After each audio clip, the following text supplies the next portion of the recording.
Hi hello ನಮಸ್ಕಾರ ಎಲ್ಲರಿಗೂ welcome back my YouTube channel.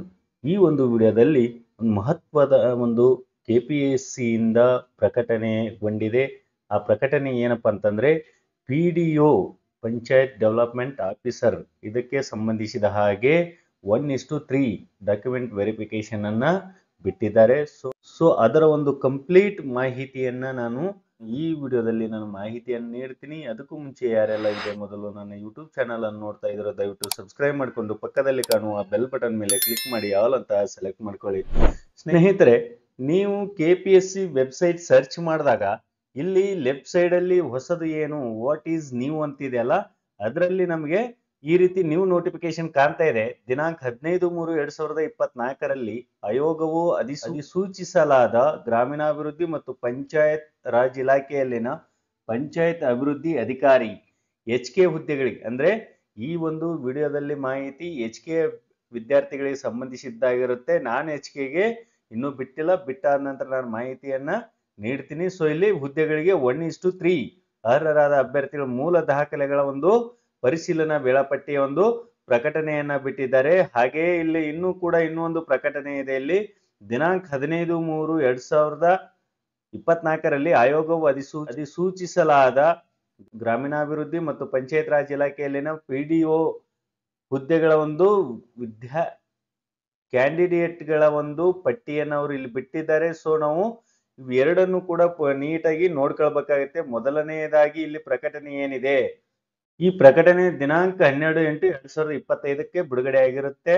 ಇಲ್ಲಿ ಆಯೋಗವು ಅಧಿಸೂಚನೆ ಸಂಖ್ಯೆ ಅಂತ ಇದೆ. ಇಲ್ಲಿ PDOಗೆ ಸಂಬಂಧಿಸಿದಂತಹ ಒಂದು ನೋಟಿಫಿಕೇಶನ್ ನಂಬರ್ ಇದೆ. ದಿನಾಂಕ 15/3/2024ರಂದು ಅಧಿಸೂಚಿಸಲಾದ ಗ್ರಾಮೀಣಾಭಿವೃದ್ಧಿ ಪಂಚಾಯತ್ ರಾಜ್ ಇಲಾಖೆಯಲ್ಲಿನ ಗ್ರೂಪ್ C ವೃಂದದ ಪಂಚಾಯತ್ ಅಭಿವೃದ್ಧಿ ಅಧಿಕಾರಿಗಳ ಹೈದರಾಬಾದ್ ಕರ್ನಾಟಕ ಸ್ಥಳೀಯ ವೃಂದದ 97 ಹುದ್ದೆಗಳ ನೇಮಕಾತಿಗೆ ಸಂಬಂಧಿಸಿದಂತೆ ಮೂಲ ದಾಖಲೆಗಳ ಒಂದು ಪರಿಶೀಲನೆಯನ್ನು ದಿನಾಂಕ 29/8/2025ರಿಂದ ದಿನಾಂಕ 30/8/2025ರಂದು ಆಯೋಗದ ಕೇಂದ್ರ ಕಚೇರಿ ಬೆಂಗಳೂರಲ್ಲಿ ನಡೆಸಲಾಗುವುದು. ಸೊ ಇಲ್ಲಿ ಅಭ್ಯರ್ಥಿಗಳು ನಿಮ್ಮ ಎಲ್ಲಾ ಮೂಲ ದಾಖಲೆಗಳನ್ನ ತೆಗೆದುಕೊಂಡು ಇಲ್ಲಿ ಹೇಳಿರ್ತಕ್ಕಂಥ ಎರಡು ಡೇಟ್ ಏನಿದಾವೆ 29 ಮತ್ತು 30ನೇ ತಾರೀಕು ಇದೇ ತಿಂಗಳು. ಸೊ ನೀವು ಕೇಂದ್ರ ಕಚೇರಿ KPSC ಕೇಂದ್ರ ಕಚೇರಿ ಆಗಿರ್ತಕ್ಕಂತಹ ಬೆಂಗಳೂರಲ್ಲಿ ನೀವು ಅಟೆಂಡ್ ಆಗ್ಲೇಬೇಕಾಗುತ್ತೆ. ಮಸ್ಟ್ ಅಂಡ್ ಶುಡ್ ಆಗಿ ನೀವು ಅಲ್ಲೇ, ಒಂದು ವೇಳೆ ನೀವು ಅಟೆಂಡ್ ಆಗ್ಲಿಲ್ಲ ಅಂದ್ರೆ ನಿಮ್ಮ ಒಂದು ಹಾಜರಾತಿಯಲ್ಲಿ ಗೈರಾತು ಅಂದ್ರೆ ನೀವು ಅಲ್ಲೇ ಮುಂದಿನ ಒಂದು ಆಯೋಗದ ಪ್ರೋಸೆಸ್ ಅಲ್ಲಿ ಇರೋದಿಲ್ಲ. ಸೊ ಹಾಗಾಗಿ ಯಾರೆಲ್ಲ ಅಭ್ಯರ್ಥಿಗಳು ಈ ಒಂದು 1:3 ಬಂದಿರ್ತಿರೋ ಅಂತ ಅಭ್ಯರ್ಥಿಗಳು ಕಡ್ಡಾಯವಾಗಿ ಈ 2 ದಿನಗಳಂದು ನೀವು ಬೆಂಗಳೂರಿಗೆ ಮೂಲ ದಾಖಲೆಗಳನ್ನ ತೆಗೆದುಕೊಂಡು ಹೋಗ್ಬೇಕಾಗತ್ತೆ. ಸೊ ಇದು ಪ್ರಕಟಣೆ ಆದ್ರೆ ಇಲ್ಲಿ ಕ್ಯಾಂಡಿಡೇಟ್ಗಳ ಒಂದು ಲಿಸ್ಟ್ ಇದೆ. ಅಂದ್ರೆ ನಮ್ಮ ಒಂದು ಹೈದರಾಬಾದ್ ಕರ್ನಾಟಕ ಅಥವಾ ಕಲ್ಯಾಣ ಕರ್ನಾಟಕ ಅಂತ ಏನ್ ಕರೀತಾ ಇದೀವಿ 6 ಜಿಲ್ಲೆಗಳಿಗೆ ಸಂಬಂಧಪಟ್ಟ ಹಾಗೆ, ಸೊ ಅಲ್ಲಿ ಬರ್ತಕ್ಕಂಥ ಎಲ್ಲ 1:3 ಬರ್ತಕ್ಕಂಥ ಎಲ್ಲ ಅಭ್ಯರ್ಥಿಗಳ ಒಂದು ಪಟ್ಟಿ ಇಲ್ಲಿದೆ. ಸೊ ನಿಮ್ಗೆ ಯಾರಾದ್ರೂ ಗೊಂದಲ ಇದ್ರೆ ನೀವು ಈ ಒಂದು ವಿಡಿಯೋದಲ್ಲಿ ಇದನ್ನ ನೀವು ಜೂಮ್ ಮಾಡಿ ನೋಡ್ಕೊಳ್ಬಹುದು, ನಿಮ್ಮ ಹೆಸರು ಇದೇನಾ ಇಲ್ವಾ ಅಂತೇಳಿ. ಇಲ್ಲಾಂದ್ರೆ ನನ್ನ ಈ ವಿಡಿಯೋದ ಕೆಳಗೆ ಡಿಸ್ಕ್ರಿಪ್ಷನ್ ಅಲ್ಲಿ ಕೂಡ ನಾನು ಕೊಟ್ಟಿರ್ತೀನಿ ಮಾಹಿತಿಯನ್ನ. ಸೊ ನೀವು ಅಲ್ಲಿಂದಲೇ PDF ಡೌನ್ಲೋಡ್ ಅನ್ನ ಮಾಡ್ಕೊಳ್ಬಹುದಾಗಿದೆ. ಸೊ ಇಲ್ಲಿ PDF ಅಲ್ಲಿ ಏನಿದೆ ಅಂದ್ರೆ ಮೊದಲನೇದಾಗಿ ರಿಜಿಸ್ಟ್ರೇಷನ್ ನಂಬರ್ ಇದೆ, ಅಂದ್ರೆ ನಿಮ್ಮ ಒಂದು ಹಾಲ್ ಟಿಕೆಟ್ ಅಲ್ಲಿ ಇರ್ತಕ್ಕಂಥ ರಿಜಿಸ್ಟ್ರೇಷನ್ ನಂಬರ್ ಇದೆ, ನೇಮ್ ಇದೆ. ಇಲ್ಲಿ ವೆರಿಫಿಕೇಶನ್ ಡೇಟ್ ಮತ್ತು ಟೈಮ್ ಕೊಟ್ಟಿದ್ದಾರೆ.